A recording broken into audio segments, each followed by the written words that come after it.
আসসালামু আলাইকুম viewers, Sabinus কিচেনে তোমাদের স্বাগত জানাই। আজ আমি তোমাদের কাছে নিয়ে চলে এসেছি আদা রসুন বাটা দিয়ে মাছের ঝোল। এই রকম করে একবার বানিয়ে দেখো, আশা করছি তোমাদের খুবই ভালো লাগবে। Let's go.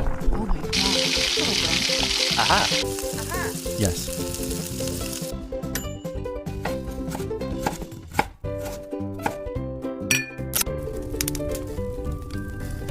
Wow. Thank you. মাছ ভালো করে ধুয়ে নুন মাখিয়ে আবার ধুয়ে নিয়েছি। এরপর পরিমাণ মতো লবণ দিয়ে দিচ্ছি, 1 চামচ লঙ্কা গুঁড়ো, হাফ চামচ হলুদ গুঁড়ো দিয়ে আমি ভালো করে মাখিয়ে নেব।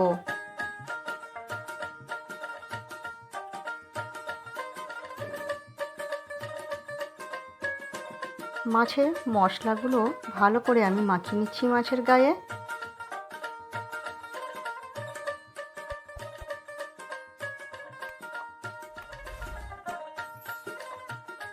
কড়াইতে সর্ষের তেল দিয়ে ধোঁয়া ওঠা গরম করে আমি মাছগুলো এক এক করে ভেজে নেব। মাছ ভাজার আগে সব সময় খেয়াল রাখতে হবে তেল একেবারে ধোঁয়া ওঠা গরম করতে হবে, না হলে চিটিয়ে যাবে। মাছ আমি হালকা করে ভেজে তুলে নেব। দু পিঠ আমি উল্টে পাল্টে হালকা করে ভেজে নিচ্ছি। এইভাবে তোমরা সমস্ত মাছ ভেজে নিও। আমি মাছ তুলে নিচ্ছি।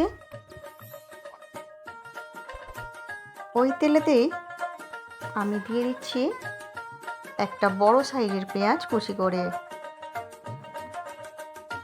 পেঁয়াজ আমি হালকা করে ভেজে নেব। ভেজে নিয়ে 1 চামচ আদা রসুন বাটা দিয়ে দিচ্ছি। আদা রসুন বাটা দিয়ে আমি একটু ভেজে নেব।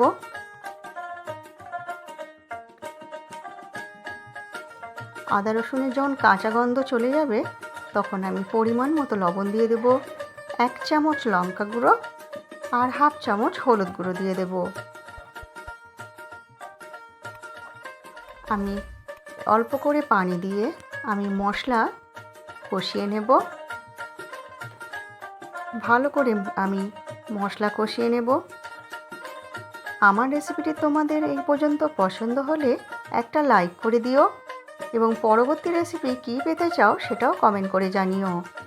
আমি অল্প করে পানি দিয়ে দিচ্ছি।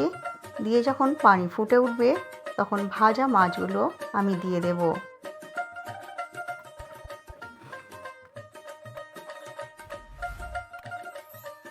নেড়ে দিয়ে ঢেকে আমি হতে দেব কিছুক্ষণ। এই রকম থাকা অবস্থায় আমি নামাবার আগে ভাজা জিরে গুঁড়ো ছড়িয়ে ফুটিয়ে নামিয়ে নেব। আমার রেসিপিটি তোমাদের কেমন লাগলো কমেন্ট করে জানিও এবং ভালো লাগলে বন্ধুবান্ধবের মাঝেও শেয়ার করে দিও। এরপর তোমরা গরম গরম পরিবেশন করো ভাত পোলাওয়ের সাথে।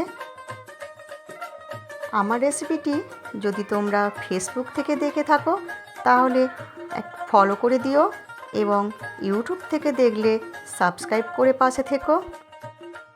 আমার রেসিপিটি শেষ পর্যন্ত দেখার জন্য তোমাদের অনেক অনেক ধন্যবাদ রইল।